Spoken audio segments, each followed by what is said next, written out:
Alhamdulillah, kita berjumpa kembali di Cerma Channel, yang keren beken penuh inspiratif. Ayo channelnya di subscribe, like, komen dan nyalakan lonceng notifikasinya. Semoga menjadi nilai kebaikan. Di perjumpaan ini saya Saddam Hussein, akan mengkisahkan tentang gadis Swedia pembakar Al-Quran mendapat hidayah Allah masuk Islam. Ayo langsung saja kita simak perjalanan kisahnya berikut ini. Cuaca kelabu di kota Uppsala, Swedia. Salju mencair pelan di pinggir jalan. Wajah seorang gadis nan cantik rambut pirang, mata biru tajam, penuh amarah. Tangannya menggenggam sebuah kitab suci berbahasa Arab. Namanya Elsa Lindström. Usianya baru menginjak 21 tahun. Mahasiswi cerdas di Universitas Uppsala, jurusan studi politik dan agama. Ia dikenal vokal, berani, bahkan seringkali kontroversial. Tapi Elsa bukan gadis biasa. Ia adalah aktivis muda Gereja Lutheran Swedia, seorang orator di panggung-panggung mahasiswa, pembela identitas Kristen Eropa yang keras. Dan pada musim dingin yang kelam itu, ia melakukan sesuatu yang mengguncang jagat maya. Elsa berdiri di alun-alun, mengangkat Al-Quran dengan wajah penuh amarah, lalu membakarnya di hadapan kamera. Satu kitab, satu api, satu rekaman, dan satu badai yang tak pernah ia duga akan datang. Elsa duduk sendiri di kamarnya. Cahaya remang. Suara notifikasi ponselnya berdentang tak henti. Wajahnya letih. Komentar dari berbagai negara membanjiri akun media sosialnya. Hujatan, dukungan, ancaman. Aku hanya ingin mereka tahu bahwa kita harus melawan ideologi yang mengancam nilai-nilai kita. Tapi, kenapa semua ini terasa salah? Ia membuka email yang penuh undangan wawancara, debat, bahkan tawaran uang. Namun ada satu pesan berbeda. Isi email, dengan suara pria membacakan. Saya melihat video Anda. Saya tidak marah, hanya ingin mengajak Anda berdiskusi. Tanpa caci maki, tanpa debat kusir. Hanya satu manusia kepada manusia lain. Jika Anda bersedia, balaslah email ini. Adam Karim. Elsa membaca ulang. Berkali-kali. Pria muda keturunan Timur Tengah. Rapi, tenang, wajahnya tersenyum ramah. Adam, terima kasih sudah membalas. Elsa, saya tidak akan menyerang Anda dengan ayat atau argumen. Saya hanya ingin bertanya, mengapa Anda membakar Al-Quran itu? Elsa, defensif. Karena saya muak. Saya muak melihat bagaimana budaya kami perlahan hilang. Karena Islam, karena imigran, karena intoleransi mereka sendiri. Adam, jadi Anda membalas intoleransi dengan membakar keyakinan mereka. Elsa terdiam. Adam melanjutkan. Tahukah Anda, Elsa, saya pernah membaca Bible. Saya temukan di sana kalimat, kasihilah musuhmu, dan berdoalah bagi mereka yang menganiaya kamu. Matius 5 nomor 44. Bukankah itu juga bagian dari iman Anda? Elsa, saya hanya merasa takut. Rasa takut itu bisa melahirkan dua hal, kebencian atau pencarian. Pada suatu malam, Elsa berdiri di balkon. Matanya memandang langit malam yang bersalju. Suara adzan dari masjid kecil yang terletak beberapa blok dari rumahnya terdengar samar. Untuk pertama kalinya dalam hidupnya, Elsa tidak menutup telinganya. Ia hanya diam, mendengarkan, seolah ada yang menggugah relung hatinya. Kadang, kebenaran tidak datang dalam bentuk debat. Ia datang sebagai bisikan lembut, di saat kita paling rapuh. Elsa duduk di meja belajarnya. Di depannya terbuka dua kitab, Alkitab dan Al-Quran, versi terjemahan Inggris. Tangannya ragu, namun mulai membuka lembar demi lembar. Elsa tidak tahu bahwa langkah kecilnya malam itu adalah awal dari perjalanan yang akan mengubah seluruh hidupnya. Sahabat inspiratifku yang berbahagia. Elsa duduk di perpustakaan kampus. Di mejanya terhampar dua buku, Bible dan Al-Quran, terjemahan Inggris. Cahaya matahari musim dingin menyusup masuk dari jendela besar. Ketika rasa ingin tahu mengalahkan kebencian, seseorang mulai membaca bukan untuk menyerang, tapi untuk mengerti. Dan Elsa, sang pembakar Al-Quran, kini membaca Al-Quran dengan mata yang berbeda. Mata yang penuh tanya, dan sedikit luka. Elsa menelusuri halaman demi halaman. Ia terhenti pada sebuah ayat di surat Maryam. Elsa membaca pelan. Dan, ingatlah kisah Maryam yang memelihara kehormatannya.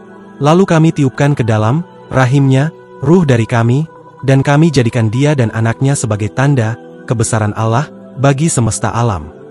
Quran Surat Maryam 91. Wajahnya kaku, matanya berkaca-kaca. Elsa berbisik dalam hatinya, ini tentang Maria dan Yesus. Ia memutar ulang zoom recording terakhirnya bersama Adam. Adam, dalam rekaman. Ia, Elsa. Dalam Islam, Maryam, Maria, adalah wanita suci. Bahkan satu-satunya nama wanita yang dijadikan nama surah dalam Al-Quran. Malam hari, Elsa tampak lebih tenang. Adam tetap ramah. Elsa, aku membaca surat Maryam. Aku tidak percaya, ternyata Islam sangat menghormati Maria dan Yesus. Adam, banyak yang tidak tahu, Elsa. Kami menyebutnya Isa Al-Masih. Seorang nabi besar, lahir secara mukjizat. Dan dalam hadis, ia akan kembali di akhir zaman. Elsa, tapi, kalian tidak percaya dia Tuhan. Adam, tidak. Karena Tuhan tidak mungkin jadi manusia. Tapi kami percaya Isa membawa wahyu suci dari Tuhan. Seperti Musa. Seperti Muhammad. Elsa, aku merasa dikhianati oleh ketidaktahuanku sendiri. Adam, itulah yang membuatmu jujur sekarang. Elsa menerima telepon. Matanya membesar. Suara diredam. Malam itu, Elsa mendapat kabar. Ibunya meninggal dunia karena stroke mendadak. Hubungan mereka renggang, terutama sejak Elsa aktif sebagai aktivis garis keras. Tapi, itu ibunya. Elsa menangis sendirian di bangku gereja kosong. Tangannya menggenggam rosario, namun bibirnya membisu. Tidak tahu harus berkata apa. Elsa berbisik dalam hatinya. Tuhan, apa aku benar-benar mengenal Engkau? Elsa menulis email ke Adam. Adam, ibuku meninggal malam ini. Aku tidak tahu harus berdoa dengan kata-kata apa. Aku merasa kosong. Tapi, bolehkah aku tahu bagaimana Islam mengajarkan menghadapi duka? Balasan email Adam berisi sebuah ayat. Inna lillahi wa inna ilaihi rajiun. Sesungguhnya kita milik Allah, dan kepadanya kita kembali. Quran Surat Al-Baqarah ayat 156. Adam juga mengirimkan video pendek suara doa jenazah, serta rekaman pembacaan surah Al-Fatihah. Elsa memutar audio itu, dan menangis. Bukan karena duka, tapi karena ada kedamaian dalam suara itu. Kadang, hidayah tidak turun di puncak kajian, tapi hadir di titik paling sunyi manusia. Di saat ia kehilangan, dan mulai bertanya. Elsa berjalan di taman bersalju. Di tangannya bukan lagi Al-Quran yang dibakar, tapi sebuah terjemahan Al-Quran yang diberi penanda di berbagai bagian. Ia duduk, membaca, dan menunduk, seperti sedang berdoa. Satu demi satu, tembok itu runtuh.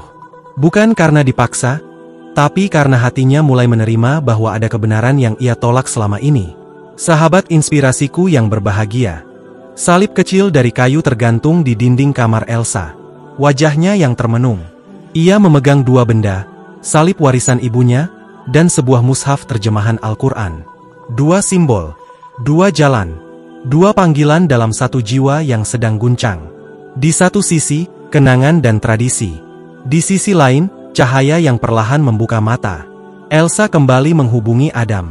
Kali ini bukan lewat Zoom, tapi ia mengajaknya bertemu langsung di kafetaria kampus. Adam datang membawa buku kecil berjudul Y.E. Embraced Islam, dalam bahasa Swedia. Elsa, pelan. Adam, aku tidak bisa tidur. Aku takut, jika aku terus membaca dan mencari, aku tak akan bisa lagi melihat Yesus seperti dulu. Adam, tenang. Elsa, mencari kebenaran bukan berarti mengkhianati masa lalu. Justru itu penghormatan tertinggi bagi hati nuranimu. Elsa, aku dibaptis sejak bayi. Aku memegang salib ini sejak kecil. Tapi, sekarang, aku merasa asing dengannya. Adam, kalau begitu, mungkin kamu sudah dekat dengan kejujuran spiritual. Elsa pulang dan memutuskan masuk ke gereja tua di dekat rumahnya. Ia duduk sendiri di bangku belakang. Cahaya lilin temaram. Ia menunduk dan berbicara pelan, bukan kepada pastor, tapi kepada Tuhan. Elsa berbisik, menangis. Tuhan, jika Engkau benar, tuntun aku. Jika selama ini aku salah, maafkan aku. Bukan karena aku membenci Yesus, tapi karena aku mulai mengenal MU lebih dalam, lewat nama yang lain, Allah. Tangisnya pecah. Di bangku kosong itu, ia merasa untuk pertama kalinya didengar. Hari berikutnya, mereka bertemu di perpustakaan. Adam membawa Al-Quran dan Injil dalam bahasa Swedia. Mereka membuka ayat bersama. Elsa, di Bible Yohanes 17 nomor 3 tertulis, inilah hidup yang kekal itu, yaitu bahwa mereka mengenal Engkau, satu-satunya Allah yang benar, dan mengenal Yesus Kristus yang telah Engkau utus. Bukankah itu artinya, Yesus hanyalah utusan Allah? Adam, kamu yang mengatakannya, Elsa. Itulah mengapa kami mencintai Isa, tapi tidak menyembahnya. Kami menyembah Tuhan yang mengutusnya. Elsa menatap Adam. Dan Tuhan itu kalian panggil Allah. Adam tersenyum. Dan dia juga Tuhanmu, kalau kamu mau mengenalnya. Pagi yang cerah. Masjid kecil di sudut kota. Elsa datang dengan mantel panjang dan syal putih. Wajahnya pucat, tapi tenang. Ia ditemui oleh seorang ustaz muda dan Adam. Ustaz, apakah kamu datang ke sini karena paksaan? Elsa. Elsa, tidak. Aku datang karena hati ini, akhirnya yakin. Ini bukan karena Adam. Ini bukan karena sedih. Ini, karena aku menemukan cahaya itu sendiri. Ustaz tersenyum. Kalau begitu, ikuti kata-kataku. Suasana sunyi. Wajah Elsa begitu cerah terpancar. Dan Elsa, dengan suara gemetar namun mantap. Asyhadu an la ilaha illallah. Wa asyhadu anna Muhammadan Rasulullah. Tangis, haru, doa. Elsa keluar dari masjid. Cahaya mentari menyentuh wajahnya. Ia menatap langit sambil tersenyum. Untuk pertama kalinya dalam hidup, ia merasa utuh. Dia yang dulu membakar kitab suci, kini menjadikannya cahaya hidup. Dia yang dulu penuh kebencian, kini menemukan kasih yang sejati. Dan semua itu, dimulai dari keberanian untuk bertanya, dan kerendahan hati untuk menerima jawabannya. Sahabat inspiratifku yang berbahagia. Langit kota Uppsala tertutup awan kelabu. Hujan rintik turun pelan. Elsa yang berjalan sendiri melewati lorong kampus, mengenakan kerudung tipis warna krem, langkahnya mantap, namun wajahnya menyimpan duka. Hidayah tidak pernah datang tanpa harga. Dan hijrah adalah jalan sunyi. Bukan karena cahaya hilang, tapi karena jalan yang terang, kadang harus dilewati sendirian. Elsa masuk ke ruang kuliah. Beberapa teman menatap tajam. Ada yang berbisik. Ada yang tertawa sinis. Meja yang dulu penuh kawan, kini kosong untuknya. Teman kelas, pelan, sinis. Itu dia, si pembakar Al-Quran yang sekarang malah nyembah Allah. Teman lain, dia cuma cari perhatian. Gila. Elsa diam. Matanya berkaca-kaca. Tapi tak ada balasan. Ia hanya membuka catatannya, dan tersenyum tipis. Elsa duduk di ruang makan rumah orang tuanya. Kakaknya, Erik, menatapnya dingin. Erik, dingin. Jangan bilang kau benar-benar percaya Muhammad itu nabi. Elsa berkata lembut. Aku percaya, dia pembawa kebenaran. Ayah, mengetuk meja. Elsa, kita ini keluarga Kristen. Ibumu meninggal dengan salib di dadanya. Elsa, aku mencintai ibu. Tapi iman bukan warisan. Ini keputusan yang lahir dari pencarian panjang. Erik, berdiri. Kau memalukan. Keluar dari rumah ini, sebelum Bapak Pendeta tahu. Elsa berdiri. Menunduk. Mengambil jaket dan berjalan pergi tanpa kata. Hujan turun. Langkahnya berat. Tapi, tidak goyah. Elsa kini tinggal di kamar sewaan kecil. Tak ada salib. Tak ada lilin. Hanya sejadah kecil dan mushaf. Ia menyalakan lampu kecil. Azan maghrib dari ponsel berdering lembut. Ia berdiri, lalu bertakbir. Mereka meninggalkannya. Tapi dia tak pernah sendiri. Setiap sujud, ada kedamaian yang tak pernah ia dapat dari tepuk tangan dunia. Elsa menghadiri kajian muslimah di Islamic Center Uppsala. Ia duduk di pojok, diam.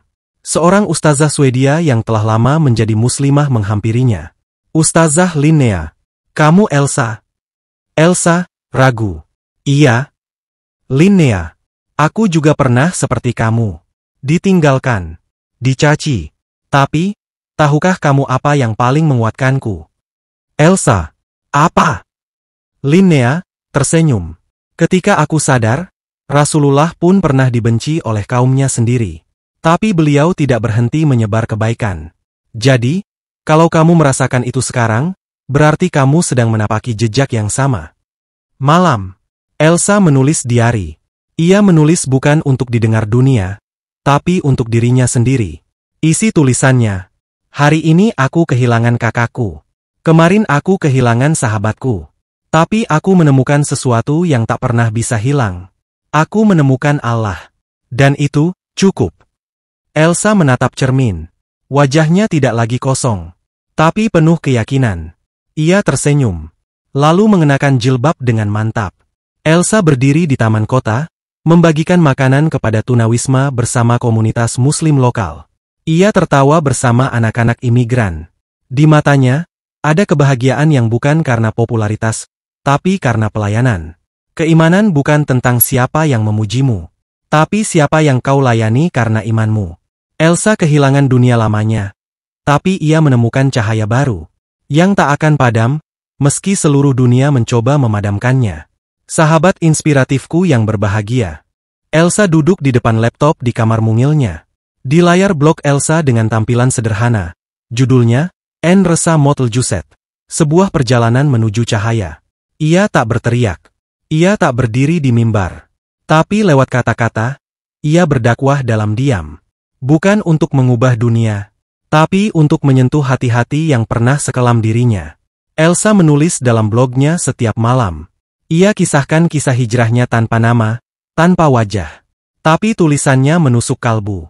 Aku pernah membakar Al-Quran. Bukan karena aku tahu isinya, tapi karena aku takut kebenaran yang belum kupahami. Sekarang, setiap malam aku membacanya dengan air mata. Yang dulu aku bakar, kini justru memadamkan api dalam diriku. Beberapa minggu kemudian, komentar-komentar mulai bermunculan. Tulisanmu membuatku berpikir ulang tentang siapa Tuhan.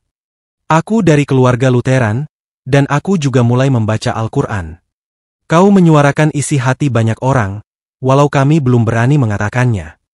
Seorang mahasiswi kelas filsafat, Sarah teman lama Elsa yang dulu menjauhinya, kini menghampirinya diam-diam setelah kuliah. Sarah, Elsa, aku tahu kau yang menulis blog itu. Elsa, kaget. Kau baca? Sarah, pelan. Setiap malam. Dan, aku mulai membaca Quran. Karena kamu. Elsa menatapnya lekat-lekat. Tak percaya. Tapi hatinya bergetar. Elsa, kenapa? Sarah, karena aku melihat kau tak pernah sekuat ini saat kau masih bersama kami. Sekarang, kau kehilangan banyak hal, tapi justru terlihat utuh. Aku ingin merasakan itu juga. Suatu hari, Elsa menerima email dari seseorang yang mengejutkannya. Namanya, Pastor Ingrid, pembimbing rohaninya dulu. Isi email, voice over. Elsa, aku tahu banyak yang menganggapmu tersesat. Tapi aku membaca tulisanmu. Dan untuk pertama kalinya, aku merasa ada kebenaran yang lebih besar dari yang pernah kupelajari di seminari. Kita harus bicara. Jika kau bersedia. Elsa menatap layar, lalu menangis. Tangisan bukan karena takut, tapi haru. Bahkan cahaya kecil pun bisa menerangi hati yang dulu menolak segalanya. Elsa mengajar anak-anak imigran membaca Al-Quran di musyalah kecil. Ia menyusun pamflet tentang Islam dan toleransi dalam bahasa Swedia. Ia duduk berdiskusi dengan mahasiswa asing dari Pakistan, Turki, bahkan ateis Swedia tentang Tuhan dalam perspektif filsafat Timur dan Barat. Semua itu tanpa kamera, tanpa panggung. Tapi setiap tatapan mata padanya, penuh rasa ingin tahu dan hormat. Elsa berdiri di tepi danau. Di tangannya mushaf kecil. Ia menatap matahari terbenam. Di belakangnya, sosok Sarah datang membawa 2 cangkir teh hangat. Dulu, tangannya membakar. Kini, tangannya menuntun. Dulu, lisannya mencaci. Kini, lisannya mendoakan. Hidayah, tidak mengubah masa lalu. Tapi ia menulis ulang masa depan. Dengan cahaya yang bahkan gelap pun tak bisa padamkan. Sahabat inspiratifku yang berbahagia. Wajah Elsa bersinar penuh ketenangan saat ia berdiri di podium sederhana. Cahaya sorot lembut mengarah padanya. Pengunjung duduk tenang. Ada pastor, rabbi Yahudi, mahasiswa lintas agama, dan umat muslim. Di backdrop, forum dialog iman Skandinavia, toleransi dan jalan pencarian. Dulu, dia tak punya suara. Sekarang, dunia mendengarkannya. Bukan karena kekuatannya, tapi karena ketulusannya dalam mencari kebenaran. Elsa berdiri di podium. Ia mengenakan gamis sederhana warna biru langit dan jilbab abu-abu lembut. Suaranya tenang, namun tegas.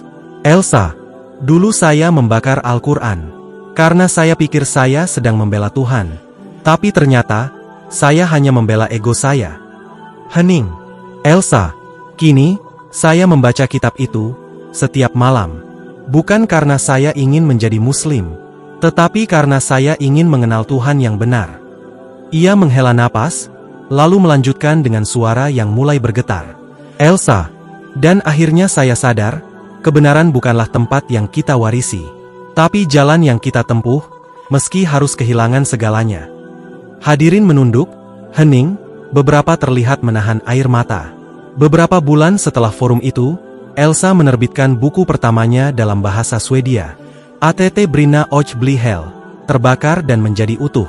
Buku itu menceritakan kisah hijrahnya, lengkap dengan kutipan Quran dan Injil. Namun di balik kesuksesan, ancaman mulai datang. Surat kebencian, pesan anonim, bahkan fitnah dari media kanan ekstrim. Sarah, cemas. Elsa, apa kau yakin ini worth it? Elsa, tersenyum lelah. Kalau aku hanya ingin disukai, aku takkan pernah masuk Islam. Suatu sore, Elsa menerima kabar, ayahnya sakit keras. Ia kembali ke rumah, setelah bertahun tak disambut. Sang kakak masih memandang dingin, tapi sang ayah, terbaring lemah di ranjang. Ayah, pelan, lirih. Elsa, kau masih percaya Tuhan? Elsa, menggenggam tangannya. Lebih dari sebelumnya, ayah, dan aku doakan ayah pun begitu. Ayah, apakah dia akan mengampuni orang sepertiku yang pernah membencimu? Elsa menangis. Ya, ayah, dia maha pengampun. Bahkan kepada orang yang membakar kitabnya, seperti aku dulu. Air mata sang ayah mengalir pelan. Lalu ia berbisik, ajarkan aku doa itu, yang kau baca 5 kali sehari. Beberapa minggu kemudian, sang ayah wafat dengan senyum tenang. Elsa kembali ke komunitas muslim dengan hati yang penuh syukur. Kini ia menjadi mentor bagi para mualaf baru, termasuk Sarah dan 2 mahasiswa lainnya. Elsa memimpin halakah kecil. Ia menjadi pembicara di TEDx Stockholm, The Fire Is Started LED Me to the Light. Ia menikah dengan seorang mualaf asal Prancis yang juga aktif di bidang pendidikan Islam. Bersama, mereka mendirikan platform dakwah online dalam 4 bahasa. Swedia, Inggris, Arab, dan Indonesia. Elsa berjalan di tepi pantai Laut Baltik. Angin menerpa jilbabnya. Ia menatap cakrawala dengan wajah damai. Dia memulai perjalanannya dengan kebencian, dan Allah membalasnya dengan cinta. Dia membakar firman-Nya, tapi Allah membakar hatinya dengan cahaya hidayah. Dia mencari kebenaran, dan dia menemukannya dalam 2 kalimat yang mengubah segalanya. Asyhadu an la ilaha illallah, wa asyhadu anna Muhammadan Rasulullah. Dari api kebencian menuju cahaya hidayah. Sebuah kisah nyata dari hati yang bertanya, dan akhirnya menemukan jawaban. Kebenaran hidayah Allah Subhanahu wa Ta'ala. Sahabat inspiratifku yang berbahagia, demikian saya sajikan kisah ini yang penuh literasi, mencerahkan cakrawala berpikir dan menginspiratif kehidupan kita, untuk senantiasa mawas diri serta istiqomah dalam menapaki jalan kebenaran, naungan cahaya petunjuk Allah Subhanahu wa Ta'ala. Atas segala perhatian dan dukungan sahabat inspiratifku, saya ucapkan terima kasih, semoga menjadi nilai kebaikan. Saya Saddam Hussein mohon pamit undur diri, dan sampai berjumpa kembali di video inspiratif lainnya. Saya sudahi perjumpaan ini dengan mengucapkan, wassalamualaikum warahmatullahi wabarakatuh.